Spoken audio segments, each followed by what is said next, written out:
Hello दोस्तों, स्वागत है आपका आपके इस YouTube channel true news for student पर। दोस्तों इस वीडियो में हम कई सारे जॉब से रिलेटेड बिंदुओं पर बात करेंगे। तो उसमें सबसे पहला अगर बात करें कल का डेट के बारे में, तो दोस्तों कल जो आपका दरोगा का मेंस का एग्ज़ाम होगा, उसके लिए सामान्य वर्ग के लिए 70 से 75 जा सकता है कट ऑफ।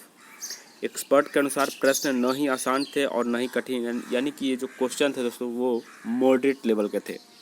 तो आइए दोस्तों जानते हैं किस तरह की प्रक्रिया हुई कल के एग्जाम डेट में। तो दोस्तों कल की अगर बात करें तो 2213 सीटों के लिए दरोगा मुख्य परीक्षा बिहार के 3 केंद्रों पर 2 पालियों में आयोजित हुई। पहली पाली में सामान्य हिंदी से प्रश्न पूछे गए जो बिल्कुल आसान थे। दूसरी पाली के प्रश्न सामान्य अध्ययन के थे। परीक्षा विशेषज्ञ इम रहमान यानी कि रहमान जी का कहना है कि मुख्य परीक्षा का अगर कट ऑफ सामान्य वर्ग के लिए 70 से 75, ईडब्ल्यूएस के लिए 68 से 72, ओबीसी के लिए 70 से 72, ईबीसी का 69 से 71, अनुसूचित जाति का कट ऑफ जो है 62 से 65 और अनुसूचित जनजाति का कट ऑफ 64 से 66, महिला वर्ग की 58 से 62 जाने की संभावना है।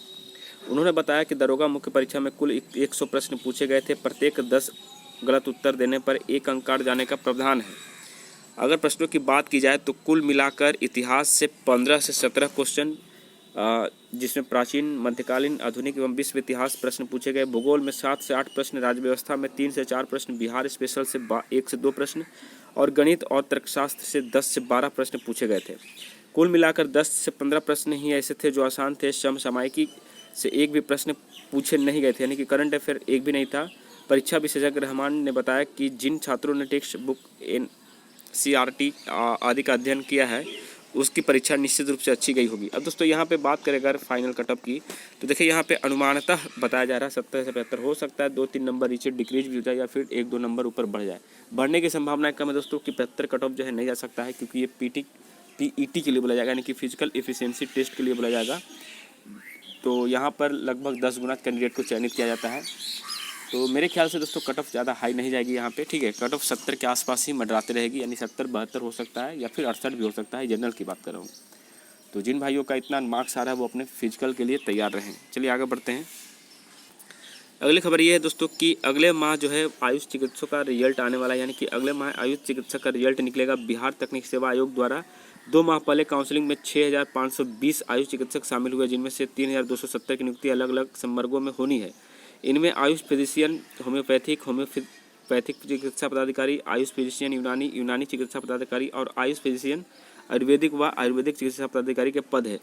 BTSC के सूत्रों की माने तो रिजल्ट की तैयारी अंतिम चरण में है और अगले माह के अंत में या अगले माह के अंतिम सप्ताह, पहले सप्ताह में जो है इसकी जो है रिजल्ट आने की संभावना है। चलिए अगले बढ़ते हैं खबर पर।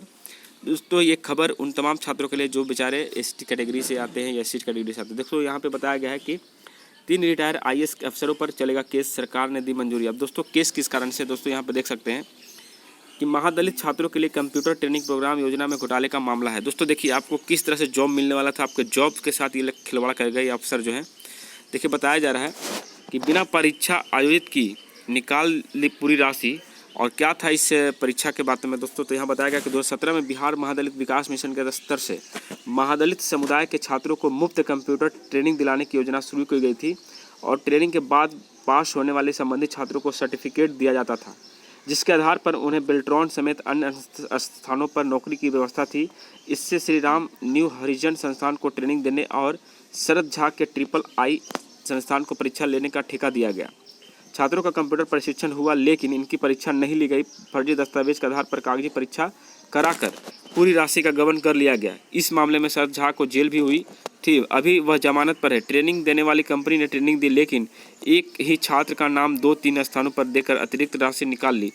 ऑन स्पॉट वेरिफिकेशन से पता चला कि जिन छात्र के नाम पर सर्टिफिकेट जारी किया गया है उससे कभी ना परीक्षा दी और ना ही उसने कभी कोई सर्टिफिकेट मिला। उस समय KP राम और MS राजू मिशन के MD और रामाशीष पासवान निर्देशक के पद पर थे।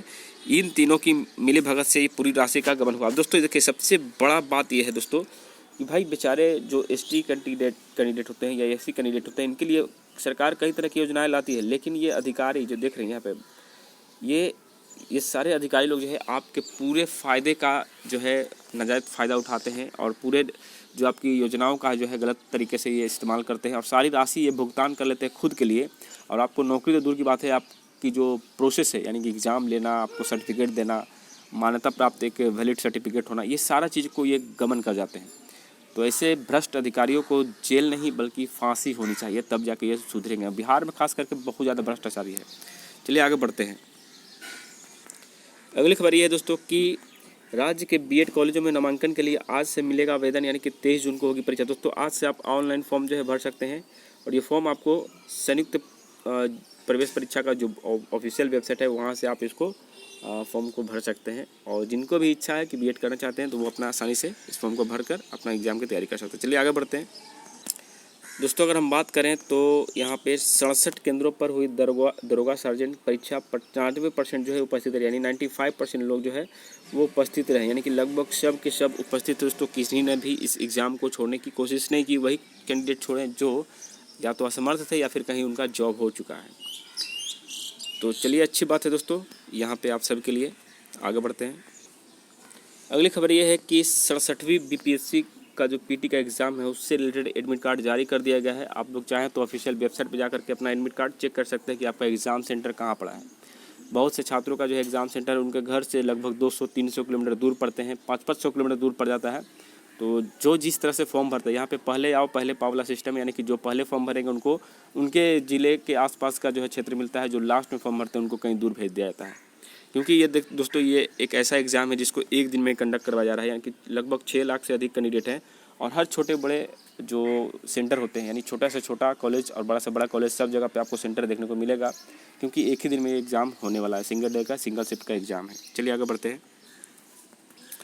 अगली खबर ये है दोस्तों कि शिक्षक नियोजन में फर्जी टीईटी डिग्री के संदेह में 445 अभ्यर्थी जांच के घेरे में, और शिक्षा मंत्री ने दिया प्राथमिकी का आदेश। यानी शिक्षा मंत्री विजय कुमार चौधरी ने पहले ही फर्जी डिग्री पर शिक्षक की नौकरी पाने का प्रयास करने वालों को पहचान कर उन पर कार्रवाई करने का आदेश दिया है। कहा कि ऐसे लोगों को किसी हाल में बहाल न करें, विभाग को गुमराह करने के प्रयास में उन पर प्राथमिकी दर्ज करें।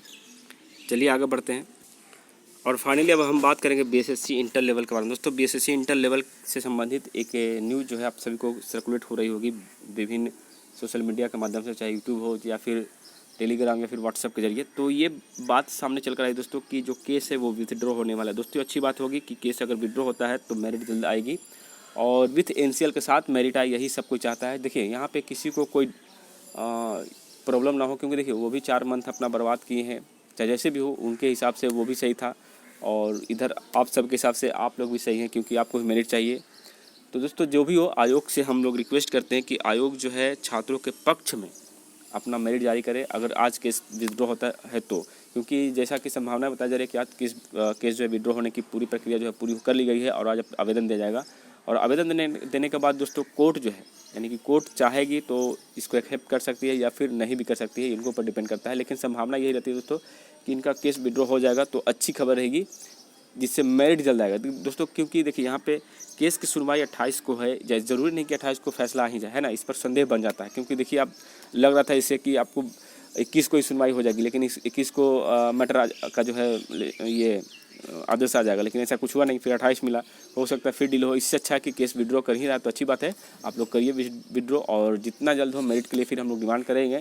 फिलहाल आज तक के लिए इतना ही काफ़ी है दोस्तों, और फिर मिलेंगे नए वीडियो में अपडेट के साथ। तब तक के लिए जय हिंद, जय भारत।